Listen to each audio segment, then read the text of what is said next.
नमस्कार, आप देख रहे हैं सूर्या समाचार। सूर्या समाचार का कारवां आज पहुंचा है पीतल नगरी रेवाड़ी, जहां हमारे साथ मौजूद है रेवाड़ी की बेहद शानदार जनता और हमारे साथ मौजूद हैं यहां के सियासतदान। इन सियासतदानों से हम जानेंगे कि इलाके में क्या विकास हुए, वहीं जनता से जानेंगे कि इन सियासतदानों के दावों की हकीकत क्या है। तो सबसे पहले तो रेवाड़ी की बेहद शानदार जनता से मैं कहूँगा कि अपने लिए ही एक बार ताली बजाकर अपना स्वागत कर लें।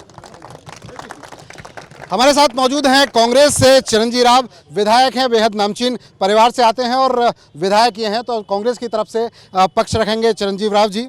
बीजेपी से हमारे साथ मौजूद हैं रणधीर कापड़ीवास जी, जो कि पूर्व विधायक हैं। जेजेपी से हमारे साथ हैं रामफल कौशलिया जी, जबकि आईएनएलडी से हमारे साथ हैं राजपाल यादव जी। और ये तमाम लोग अपना अपना पक्ष रखते हुए नजर आएंगे।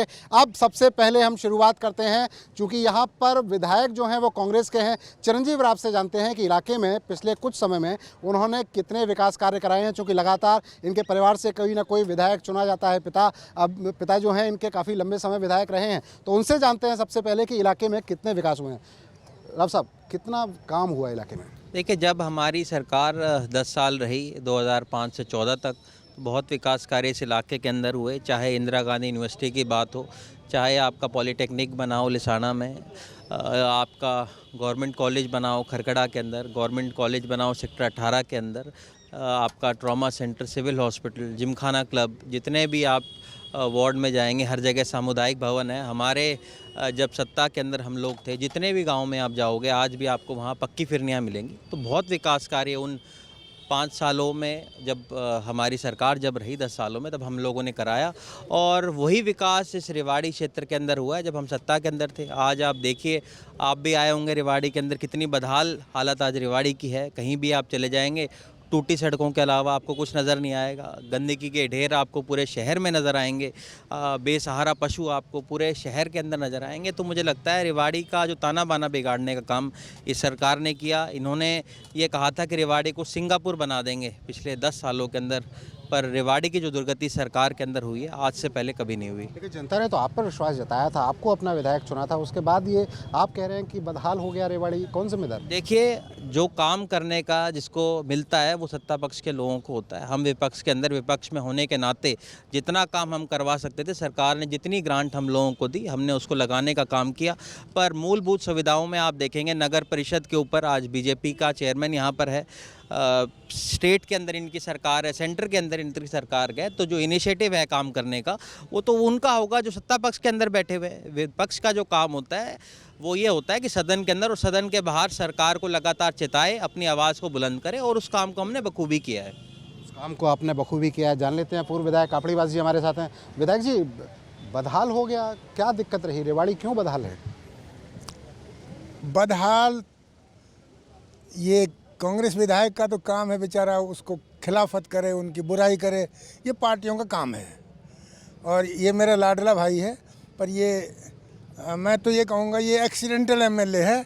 बीजेपी का एक्सीडेंट हो गया और ये बन गए, काम से नहीं, एक्सीडेंटल एमएलए कहूँगा मैं इनको।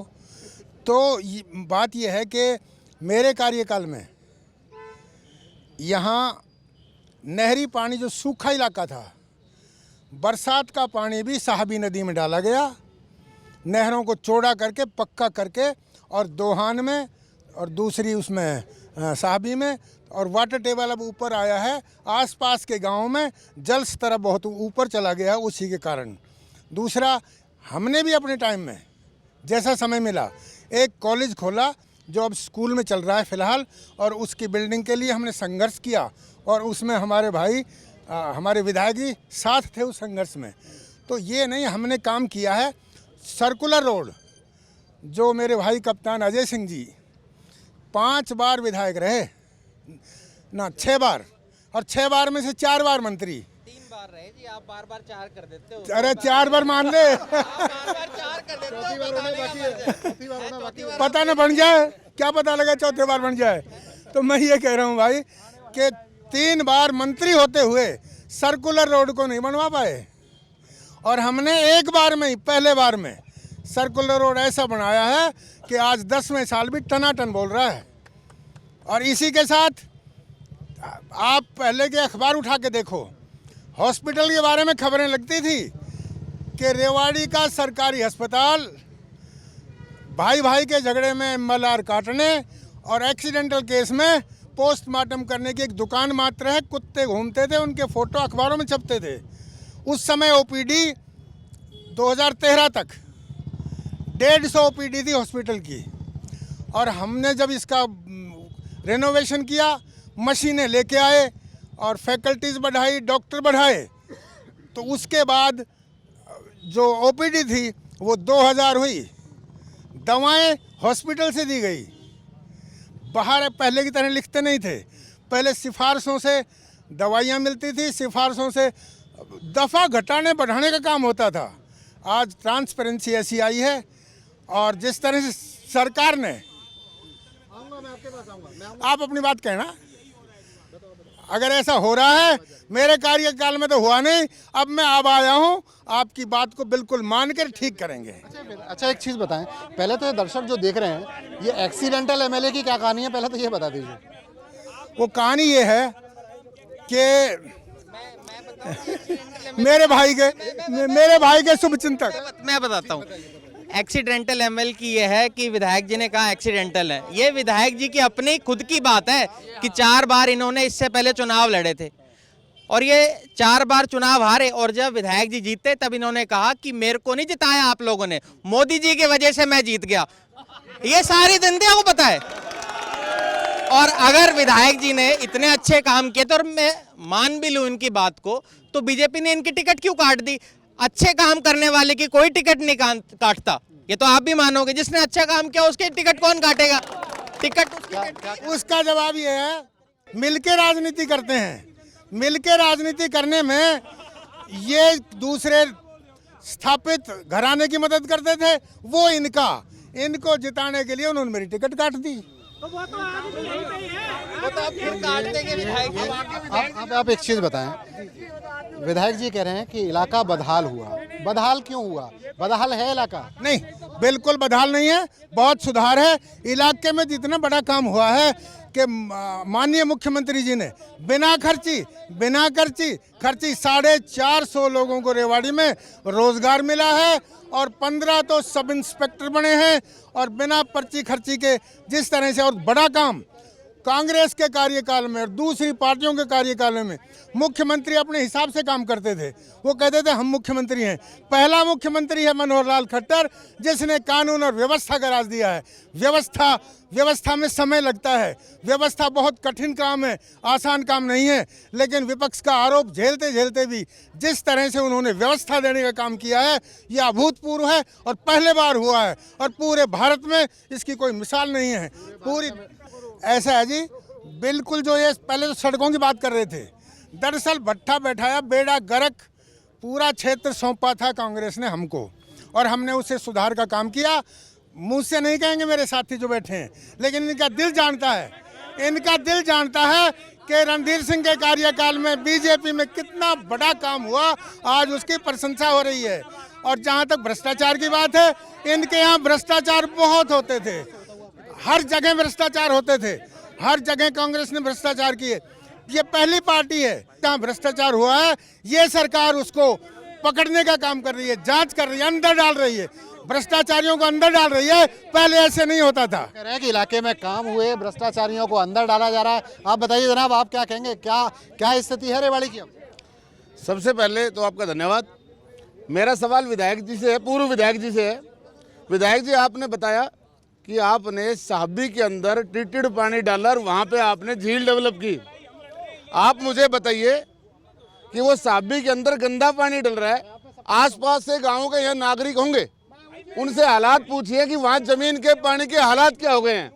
ये खलियाबाद से बता रहे, वही पड़ोस से हैं, इनसे पूछिए कि वहाँ का जो जल स्तर है वो इतना विषैला हो गया है कि वहाँ की फसलें भी वावनी बंद हो गई और जल स्तर विषैला हो गया है, क्योंकि बिना ट्रीटमेंट के पानी डल रहा है।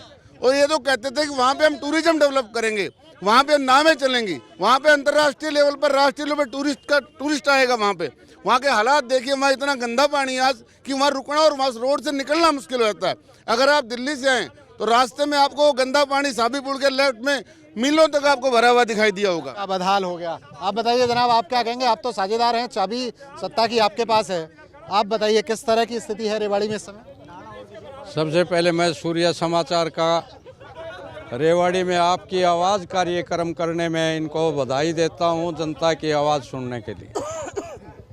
मैं आज रेवाड़ी की जनता से कहना चाहता हूं कि आज आपके बीच में एम्स का जो मामला है, प्रधानमंत्री जी मोदी जी ने, उनको मैं तहे दिल से धन्यवाद करना चाहता हूं। और प्रदेश के सरकार में हमारे दुष्यंत जी जेजेपी पार्टी साझीदार है। अगर इनको पूरा बहुमत नहीं मिलता तो आज जितने विकास कार्य हो रहे हैं शायद नहीं हो पाते।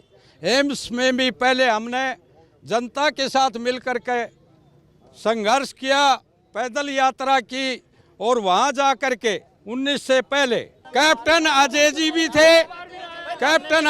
भी थे और हम भी थे, और वहाँ जा कर के पूरी जनता ने भी, मैं कहना चाहता हूँ दुष्यंत जी चौटाला जी भी आए और पूरी जनता ने संघर्ष किया।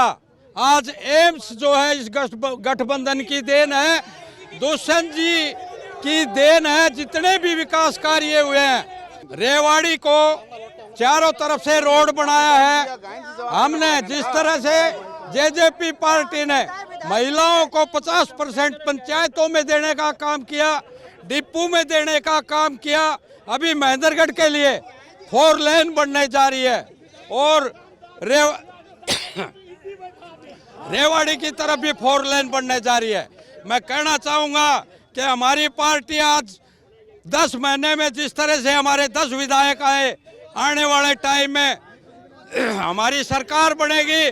और अब जो है, अभी भी आप ही की सरकार है, अब भी हम साझेदार हैं, लेकिन जो जायज़ है, भाई साहब ने एक क्वेश्चन किया कि आज घोटाला हो रहा है, बात हो रही है, इसमें जनता जनार्दन ने जो संघर्ष किया है, जो सही है, उसके लिए हम जनता के साथ हैं। एमएसपी का आज जो रेट दिया जा रहा है, ये दुष्यंत जी चौटाला की देन है। अनेकों ऐसे कार्य किए साझे होकर के साथ किए हैं। मेरे साथी ने अभी कहा है कि एम्स जेजेपी और बीजेपी गठबंधन की देन है। एम्स ना जेजेपी ने दिया ना बीजेपी ने दिया। एम्स की जो घोषणा थी वो 2016 में हुई थी।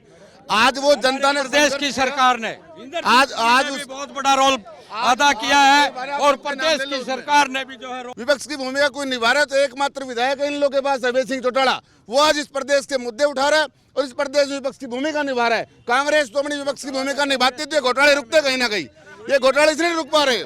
सियासतदानों को आपने सुना, लेकिन चूंकि ये मंच जनता का है तो अब चलते हैं जनता के पास और जनता से जानते हैं कि इलाके में विकास हुआ, इलाके में काम हुआ या नहीं हुआ। अच्छा जी बताइए, आप बताइए। इन्होंने बस स्टैंड कहा था रेवाड़ी के अंदर बनेगा, 10 साल बीत चुके हैं। धारड़ा का बस स्टैंड कहा था, वो इन्होंने नहीं बनाया। 200 बेड का अस्पताल कहा था, वो नहीं बनाया। इन्होंने बॉयज कॉलेज, अभी विधायक जी कह रहे थे, इनको बताया कि भाई मेरे कार्यकाल के अंदर मैंने इसकी घोषणा कराई थी। आज देखिए 10 साल बीत जाने के बाद भी वो बॉयज कॉलेज नहीं बना। तो धरातल पे ये बताएं तो सही, 10 साल हो गए, कब तक ये कांग्रेस पार्टी को कोसते रहेंगे? अब तो 10 साल बीत गए, 10 साल से ये लोग सत्ता में, अब तो ये बताएं कि आपने क्या किया। कब तक ये कहेंगे कि कांग्रेस राज में भ्रष्टाचार? बताइए सर। मैं ये कहूँगा 5 साल तक मैंने ज़्यादा काम किया। अब जो काम अधूरे रह गए तो विधायक हमारे एक्सीडेंटल एमएलए थे, इनको करना चाहिए था। दूसरी बात, अगर कांग्रेस के इतने शुभचिंतक हैं, अगर कांग्रेस के इतने शुभचिंतक हैं और कांग्रेस इतनी अच्छी पार्टी है तो दम क्यों घुट रहा है? ये जवाब दे दे। आज कांग्रेस में दम घुट रहा है। देखिए मैं एक बात बताऊं, हम इतने, हमारा वो काम तो है नहीं कि आज इस पार्टी में हो गए या कहीं और चले गए। हम जहाँ हैं वहीं थे। विधायक जी भी नाराज होकर बीजेपी से चले गए थे। अब इनको लग रहा है कि भी बीजेपी के अंदर कोई बात बन सकती है तो फिर आ गए। पहले मैं ये कहूँगा कि ये विधायक है और मैं मानता हूँ कि ये विधायक मेरा लाडला बेटा है, लेकिन झूठ नहीं बोलनी चाहिए। मैं दावे से कहता हूँ, ये बता दे, मैंने किसी से ये नहीं कहा कि तुमने नहीं जिताया, मुझे तो मोदी ने जिताया। जनता कौन सी जनता है बुलाओ? एक आदमी ये कहते कि मेरे से कहा है। हाँ ये ठीक है, आप जनता ने जिताया, मैं मानता हूँ। जनता ने जिताया है। और उसमें मोदी जी का भी सहयोग था, उनका नाम था। मोदी जैसा प्रधानमंत्री आज जिसने देश को ऊंचाइयों पे ले गया है, आज राम मंदिर है। मैंने निवेदन किया है पक्ष और विपक्ष सबको त्योहार के रूप में इसको मनाना चाहिए। हमने आह्वान किया है पक्ष और विपक्ष सब लोग इस त्योहार में शामिल हों और ये जो एम्स बन रहा है इसमें सब सहयोग दें, सब उत्सव मनाएं। और जो राम मंदिर आया है उसमें सबको प्रसन्नता होनी चाहिए, खुशी होनी चाहिए।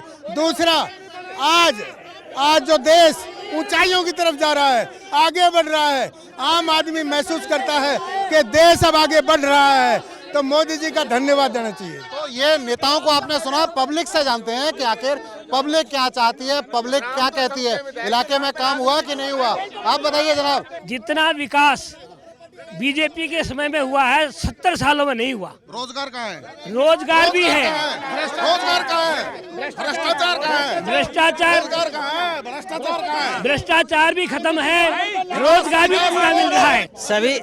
सभी राजनीतिक पार्टियों ने, विधायक ने, पूर्व विधायक ने, सभी ने अपनी बात रखी है। जो दो बात सबसे बड़ी है कि देश का प्रधानमंत्री 100% ईमानदार है, प्रदेश का मुख्यमंत्री 100% ईमानदार है, हरियाणा में और केंद्र में 100% ईमानदारी से नौकरी मिल रही है। पहली बार 27 सब इंस्पेक्टर रेवाड़ी में अकेले भर्ती हुए, ना पर्ची की सरकार है ना खर्चे की सरकार है। अभी सी ग्रुप में 58 लोग यहाँ से भर्ती हुए, ना 5 पैसे किसी के लगे। भ्रष्टाचार की बात सबने अपने अपने तरीके से कही। भ्रष्टाचार का जनक अगर कोई है तो कैप्टन अजय सिंह यादव का परिवार है। एक बात मुझे ये बताइए, इन्होंने कहा रोजगार बहुत मिले हैं, CMI के डाटा हैं जो हर बार आते हैं, प्रदेश के अंदर बेरोजगारी में हरियाणा नंबर 1 है। ये कहते हैं बहुत रोजगार मिले। आपको जितने भी ये युवा नजर आ रहे हैं यहाँ पर, अगर यहाँ पर रोजगार मिले होते तो इतने आपको बेरोजगार यहाँ नजर आते? देखिए जी, अपनी अपनी अभिव्यक्ति का सबको अधिकार है, लेकिन कुछ लोग किसी को बोलना ना दे, झूठे प्रचार करना। मैं एक सत्य कथा कह रहा हूँ, मेरे पास सबूत हैं। इनके द्वारा बनाए गए वक्फ बोर्ड के नियम, जिनमें वक्फ बोर्ड को ये ताकत दे दी कांग्रेस ने कि ये किसी भी जमीन को ये कह देंगे हमारी है, तो वो भी उनकी ये खुद कह रहे हैं। और सुनो, आज क्या हुआ इसी साल, पिछले साल जिनके पट्टे थे 300 रुपए किराया था, और वक्फ बोर्ड के इनकी दी हुई ताकत से 7,000 रुपए कर दिया महीने का, 20,000। इस तरह से जो लोग जो इन्होंने कारनामे पीछे किए हुए हैं।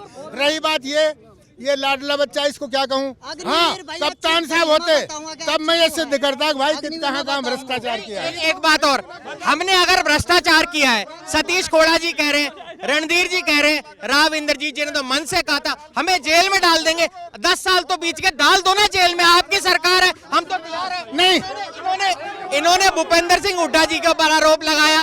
उनके अगर किसी ने गलत किया है, वक्फ बोर्ड की बात करें, अगर हमने गलत किया है तो हमें डालो ना जेल के अंदर, इनकी सरकार है।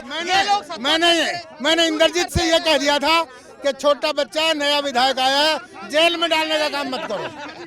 ठीक है, विधायक जी का अपनी कोई बात होगी, लेकिन रेवाड़ी के विकास में अगर कोई रोड़ा रहा तो वो चिरंजीव राव और उनके पिताजी रहे।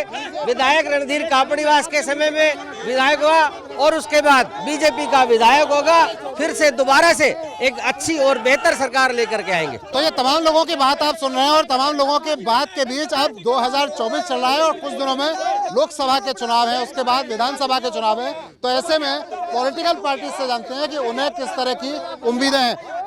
यादव साहब के पास चलते हैं। यादव जी, चुनाव बिल्कुल सामने है लोकसभा का, इसके बाद विधानसभा है, किस तरह के नतीजे आप देख रहे हैं, किस तरह का माहौल और किन मुद्दों को लेकर लोगों के बीच में जाएंगे? देखिए, आज जो हालात हैं वो हम सबके सामने है। आज भारी भ्रष्टाचार प्रदेश के अंदर है, रेवाड़ी के अंदर है, बेरोजगारी अपने चरम के ऊपर है। कहीं भी आप चले जाएंगे, आपको जितने भी युवा साथी मिलेंगे, पिछले 9 साल से इन्होंने रोजगार देने का काम नहीं किया। हर वर्ष 2 करोड़ रोजगार देने की इन्होंने बात की थी, आज कितना रोजगार मिल गया है आप सबके सामने है। आप कहीं भी चले जाएंगे प्रदेश के अंदर, आपको भ्रष्टाचार के अलावा कुछ नहीं मिलेगा। ये एक ऐसी सरकार है जिसने अपने घर भरने का काम किया है। आज के समय के अंदर मुझे लगता है आज का जो भी युवा है उसने एक मन बना लिया कि आने वाले समय के अंदर कांग्रेस पार्टी को मजबूत करते हुए प्रदेश के अंदर भी कांग्रेस और देश में भी राहुल गांधी जी को मजबूत करते हुए कांग्रेस ही सरकार बनाएंगे। लेकिन लोगों के मन में एक विचार ये आता है कि विधायक तो आप अब भी हैं, इससे पहले भी बहुत लंबे समय विधायक आप रहे। इलाके का विकास, अगर आप खुद ये कह रहे हैं कि इलाके का विकास नहीं हो पा रहा, तो इलाके का विकास कैसे होगा? किन मुद्दों को लेकर जाएंगे? अब की बार भी अगर लोगों ने जिताया, किस तरह का माहौल, क्या कहेंगे लोग? 10 साल जब हमने हमारी सरकार थी, मैंने आपको शुरुआत के अंदर बताया, आज इंदिरा गांधी यूनिवर्सिटी जाओगे वो उस समय के अंदर हमारे कमें बनी हुई। आप अगर सेक्टर 18 और खरगड़ा के अंदर जाएंगे, जो गवर्नमेंट कॉलेज बने वो तब बने, जितने भी पॉलिटेक्निक बने वो उस समय बने जब हमारी सरकार थी। तो हमने काम करके दिखाया है, जो काम हुआ है आज से पहले जितने भी फ्लाईओवर बने वो कांग्रेस राज के अंदर बने, तो कांग्रेस पार्टी ने काम करके दिखाया। रोजगार आप देखिए, हरियाणा रोजगार के मामले में हमेशा नंबर 1 रहा करता था। ये सीएमआई का डाटा नहीं है, मेरे डाटा है, मेरे डाटा नहीं है। अगर आप कहीं भी लोगों से पूछोगे सीएमआई के डाटा में हर बार हरियाणा पिछले 6 साल से बेरोजगारी में नंबर 1 है। इन्होंने जो अग्निपथ स्कीम लेके आई, हमारा दक्षिण हरियाणा का जो इलाका है, सबसे ज्यादा बच्चे अगर कहीं जाते थे तो वो फौज के अंदर जाया करते थे। आज इन्होंने उसको भी 4 साल के लिए कर दिया, कौशल रोजगार निगम ये लोग लेकर आ गए। उसमें इन्होंने क्या किया है, पट्टेदारी के ऊपर करके, जो पहले ठेकेदार करते थे अब ये सरकार ठेकेदार सिस्टम करने लगी है। तो ये एक ऐसी सरकार है जिसने बेरोजगारी को अपने चरम पे पहुंचाया है। जब हमारा राज आएगा, जो रोजगार लेके आएंगे लोगों के लिए, लोगों को रोजगार देने का काम करेंगे, प्राइवेट भी और पब्लिक रोजगार भी देने का काम हमारी सरकार करेगी। राज कैसे आएगा? सारे के सारे कांग्रेस के शीर्ष नेता, चाहे शैलजा जी हो, चाहे रणदीप सुरजेवाला हो, चाहे दूसरे कप्तान अजय सिंह हो, दूसरे सारे के सारे, हम चुनाव नहीं लड़ेंगे। जो मैदान छोड़ के भाग रहे हैं, मुझे समझाए भाई कि कैसे सरकार बनेगी, बिना लोगों के कैसे बनाओगे? अब ये बताओ, लोकसभा चुनाव है, बिल्कुल सर पे है, कुछ दिन बाद विधानसभा चुनाव, किन मुद्दों को लेकर जनता के बीच में जाएंगे और क्या नतीजे देख रहे हैं आप? जनता के बीच में तो जो प्रीजुडिस हैं, सब जुडिस हैं, जो लोग प्रीजुडिस हैं, जिनको आलोचना करनी है वो करेंगे। लेकिन आज देश जिस स्तर पे जा रहा है, पूरा विश्व, केवल भारत का प्रधानमंत्री नहीं, विश्व का प्रधानमंत्री नरेंद्र मोदी, ऐसी शख्सियत जिस देश को मिला है, ऐसी शख्सियत जिस देश को मिली है, आज आलोचक भी उनकी प्रशंसा करते हैं अंदर ही अंदर। जितने महान काम किए हैं, जितने महान काम किए हैं, पूरा विश्व देख रहा है। और ये कितनी बड़ी बात है कि इकोनॉमिक स्टेट में आज 5वें, आर्थिक सतर पे 5वें स्थान पर भारत पहुंच गया। 2047 में सोने की चिड़िया, जगत गुरु भारत और प्रथम भारत बनेगा। एक छोटी बात है, ये कोई बात है? लोकसभा चुनाव पास में, इसके बाद विधानसभा चुनाव, किन मुद्दों को लेकर जनता के बीच में जाएंगे? आज इन्होंने मुद्दे तो दे ही इतने रखे हैं। आज इस प्रदेश के अंदर पूरी तरह भ्रष्टाचार व्याप्त है। मेरे विधायक जी को भी और पूर्व विधायक जी के संज्ञान में लाना चाहूंगा, दोनों यूनिवर्सिटी की लड़ाई लड़ रहे थे। ये रीजनल सेंटर अगर कभी आया था तो चौधरी देवीलाल जी की सरकार में आया था और उनकी देन था।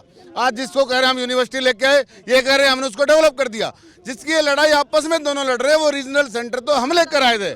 आज जो है ना, इन दोनों पार्टियों ने हमेशा, आज इन पार्टियों ने तो आज जो है ना, बीजेपी और जेजेपी ने तो इस प्रदेश को लूटने का काम किया है। इस प्रदेश के ऊपर जो कर्ज था, अगर आप कर्ज का डाटा देखेंगे, अगर आप कर्ज का डाटा देखें तो आज सबसे ज्यादा जो कर्ज है ना, आज इतना कर्ज बढ़ा है इस प्रदेश के ऊपर। जब चौटाला साहब ने शासन छोड़ा था, ये प्रदेश प्लस के अंदर छोड़ा था, इस प्रदेश के ऊपर कोई कर्जा नहीं था। आज इस प्रदेश के ऊपर 350,000 करोड़ का कर्जा है, जो इन दोनों सरकारों की देन रही है। क्या रहेगा नतीजा, क्या रहेगा 2024 में, ये बताइए। आज जो है ना, बीजेपी से लोग परेशान आ चुके हैं, जेजेपी के हालात देख चुके हैं। आज कांग्रेस का पिछले घोटाले सामने आ रहे हैं। आने वाला समय इंडियन नेशनल लोकदल का, निश्चित रूप से हरियाणा के अंदर इंडियन नेशनल लोकदल सरकार बनाएगी। प्रदेश का हमारा नौजवान दुष्यंत जी चौटाला, जिन्होंने एयर स्पेस बाछौद, गुड़गांवा और हिसार में बनाने का काम किया, हर जिले में एक्सप्रेस वे से जोड़ने का काम किया, हर जिले को 100 हमने जो है लाइब्रेरी बनाने का काम किया। और जिस तरह से कांग्रेस में राहुल बाबा लाल मिर्च पैदा करते हैं, उन्हें बोलने का नहीं पता उनको, और नीचे जो है 2.5 फुट का आलू पैदा करने की बात करते हैं। ये कांग्रेस के लोग इनको पता ही नहीं है, इनको घोटाले पे घोटाले किए हैं। आज विकास हुआ है, हमारे नेताओं ने रेवाड़ी को भी जिला बनाने का काम किया, हमारे जो है ईरवाल को बहुत कुछ देने का काम किया है, हमारे सब डिवीजन दिया, सुरेश फटीकराज जी को दिया, राव मान सिंह को दिया, राव तुलाराम के जो है रोड दिल्ली में बनाने का काम किया। तो आपकी आवाज में रेवाड़ी का ये सफर यहीं तक। आपने तमाम नेताओं के बयान सुने, आपने जनता की आवाज सुनी। अब नेताओं के बयान सुनने के बाद पब्लिक जो है ये बेहद समझदार है और पब्लिक ये जानती है कि उसको क्या फैसला करना है। आज की आपकी आवाज में आज का सफर बस यहीं तक। कल फिर किसी और शहर में मुलाकात होगी और उठाएंगे आपकी आवाज।